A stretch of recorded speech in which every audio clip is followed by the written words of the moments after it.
منبر جهانی. خدایا دین تو توحید و سنت که خالص باشد از هر شرک و بدعت، نشاید جز به آستان تو سجده، نزیبد جز بر تو اشک ذلت. پیام دین حق از تاج منبر بیفشاند جهانی بذر شوکت. شکست هر بت و هر بت نمایی، نماد عزت دین است و دولت. پیام دین حق از تاج منبر بیفشاند جهانی بذر شوکت. الحمد لله و الصلاة و السلام علی رسول الله و علی آله و صحبه و من والاه. سروران گرامی، با موضوع دیگری در سلسله برنامه‌های عقیده در خدمت شما عزیزان هستیم. در این جلسه پیرامون تفکر در آیات الهی با همدیگر سخن خواهیم گفت. الله متعال که من و شما را در این جهان آفریده است برای عبادت و پرستش آفریده که او را به یکتایی بپرستیم و تنها از او در همه حاجاتمان کمک بخواهیم. به همین دلیل از ما می‌خواهد که با تفکر و با بکار انداختن نعمت‌های فراوانی که الله متعال به ما داده، به خصوص حواس پنجگانه، از ما می‌خواهد که با دیدن و با شنیدن و با فکر کردن و با دقت و تدبر و تأمل کردن به قدرت و عظمت ذات متعال او پی ببریم. در محیطی که قرآن کریم نازل شد، چون که اولین مخاطبان قرآن اونها بودند، الله متعال اونها را متوجه کرد که ای کسانی که در این دشت و صحرا حرکت میکنید، افلا ینظرون الی الابل کیف خلقت، آیا نمی نگرند این شتر را که چگونه آفریده شده است؟ خلقت عجیب شتر را نگاه نمی کنید؟ این دلالت بر چه دارد؟ بر قدرت و عظمت الله متعال دارد. و الی السماء کیف رفعت، به این آسمان بلند، به این کهکشانها، به این ستاره‌های روشن که شما را راهنمایی می‌کند نگاه نمی‌کنید؟ چقدر با دقت و تأمل آفریده شده است. و الی الجبال کیف نصبت، این کوه‌هایی که مانند میخ، به تعبیر قرآن در جای دیگر و الجبال اوتادا، همانند میخ بر زمین کوبیده شده است. زمینی که بر روی اقیانوس‌ها، بر روی دریا، بر روی آب در حرکت است. الله متعال با قدرت خودش کوه‌ها را همچون میخ‌های بزرگ گردانید که زمین را نگه دارند که تکان نخورد. آیا به این قدرت و دقت پروردگار و تدبیر دقیق پروردگار نگاه نمی کنید؟ تفکر نمی کنید؟ تأمل نمی کنید؟ و الی الارض کیف سطحت، به این زمین هموار نگاه نمی کنید که چقدر الله متعال آن را هموار و مناسب برای زندگی شما آفریده است؟ بر روی او راه می روید، کشت می کنید. همین ها دال بر چیست؟ دال بر این است که این جهان عظیم خالقی دارد و مدبری دارد که باید او را پرستید، باید تنها او را پرستید. معبود یگانه هستی تنها یک اله است و اون الله متعال هست. دیگر همه مخلوقاتی که او آفریده بندگان او هستند و مخلوق، و هیچ کسی دیگر در هر مقام و منزلتی که از دید ما انسانها برسد، حتی فرشتگان الهی، حتی پیامبران الهی شایستگی پرستش را ندارند. پرستش تنها شایسته یک ذات است. جهانی که ما درش زندگی میکنیم اگر دقت بکنیم و تأمل بکنیم، این حقیقت را میتوان به دایره‌ای تشبیه داد که 4 خط متقاطع را قطع کرده است یا احاطه کرده است. این 4 تا خط اول نقل صحیح است، خط دوم عقل سریح، سوم فطرت سلیم و چهارم واقعیت موجود. نقل صحیح یعنی علاوه بر قرآن کریم نصوصی که از رسول گرامی صلی الله علیه و آله و سلم به ما رسیده. دوم عقل صحیح و صریح، عقلی که سالم باشد، مریض نباشد، تابع هوا و هوس نباشد. و فطرت سالم، فطرت سالم انسان. فطرت سالم چیست؟ فطرت سالم این که در لحظاتی که انسان به شدت نیاز پیدا می کند به این که کسی به او کمک کند، توجهش به کجا میره؟ به گنبد و بارگاه و امام و امامزاده، یا اینکه فقط به الله؟ و اذا غشیهم موج کالظلل دعوا الله مخلصین له الدین. این فطرت سالم است. مشرک بودن، بت میپرستیدن، اما هنگامی که در دریا در حال غرق شدن بودند، دعوا الله مخلصین له الدین، الله را با اخلاص تمام یاد میکردند و به فریاد میخواندند. ولئن سألتهم من خلق السماوات والارض لیقولن الله. خالق آسمان و زمین کیست؟ میگویند الله. من یرزقکم من السماء والارض لیقولن الله. پس فطرت سالم این است که خالق و آفریدگار و مدبر و روزی دهنده و حفاظت کننده تنها و تنها یک اله است.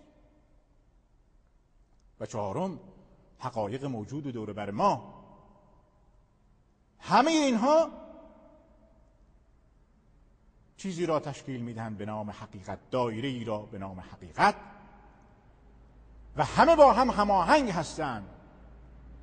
نص یا نقل صحیح، عقل سالم، فطرت سالم و حقایق زندگی روزمره، همه اینها با هم هماهنگ هستند و مؤید یکدیگر. همه دال بر این است که این جهان هستی خالقی دارد و معبودی و الهی، و اون خالق و معبود و اله تنها ذاتی است که شایسته پرستش است. جز او هیچ کسی دیگری در این جهان بزرگ شایسته پرستش نیست.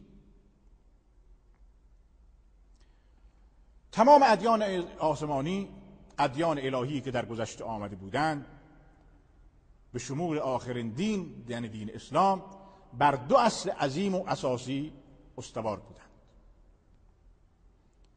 این 2 اصل عقیده و عمل یا ایمان و عمل است. یکی جنبه درونی و اعتقادی دارد و یکی جنبه عملی دارد. و ما ارسلنا من قبلك من رسول الا نوحی الیه انه لا اله الا انا فاعبدونی. همه ادیان آسمانی به این 2 اصل دعوت کردند که از درون باید شما معتقد باشید و باور داشته باشید به این که جز الله یگانه هیچ معبودی شایسته پرستش نیست، و دوم این که باید اون ذات را پرستید. بنابراین وقتی ما به قرآن کریم دقت میکنیم میبینیم که بیش از 1300 آیه است که در قرآن کریم از هستی و خلقت انسان سخن میگوید.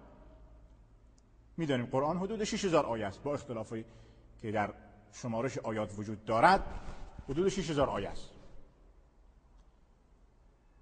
1300 آیه یعنی 1/6 قرآن. 1/6 قرآن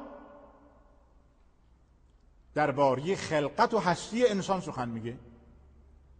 خب اگر اقم الصلاة معنیش این است که نماز بخونید، آتوا الزکات معنیش این است که زکات بدهید، میراث و طلاق و احکام دیگر. خب این 1300 آیه که ما را به خلقت انسان، به مراحل تکوین انسان، به عظمت و بزرگواری این جهان، به دقت این صنع و آفرینش فرا می‌خواند. هدف چیست؟ این آیات چرا نازل شده؟ الله متعال این آیات را چرا نازل فرموده؟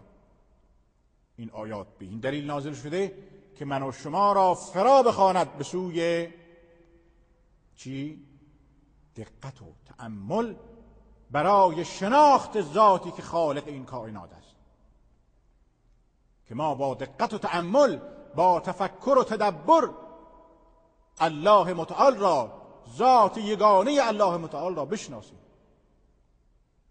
جمله جالبی از حضرت ابودرداء صحابی جلیل القدر رسول الله صلی الله علیه وسلم مروی هست و همین جمله از حضرت حسن بصری نیز رحمت الله علیه منقول است که تفکر ساعت خیر من قیام لیله. 1 ساعت، ساعت شرعی یعنی 1 لحظه، 1 لحظه در عظمت و دقت این جهان و دقت و تفکر و تدبر در خالق این جهان از 1 شب کامل عبادت کردن بهتر است. چرا؟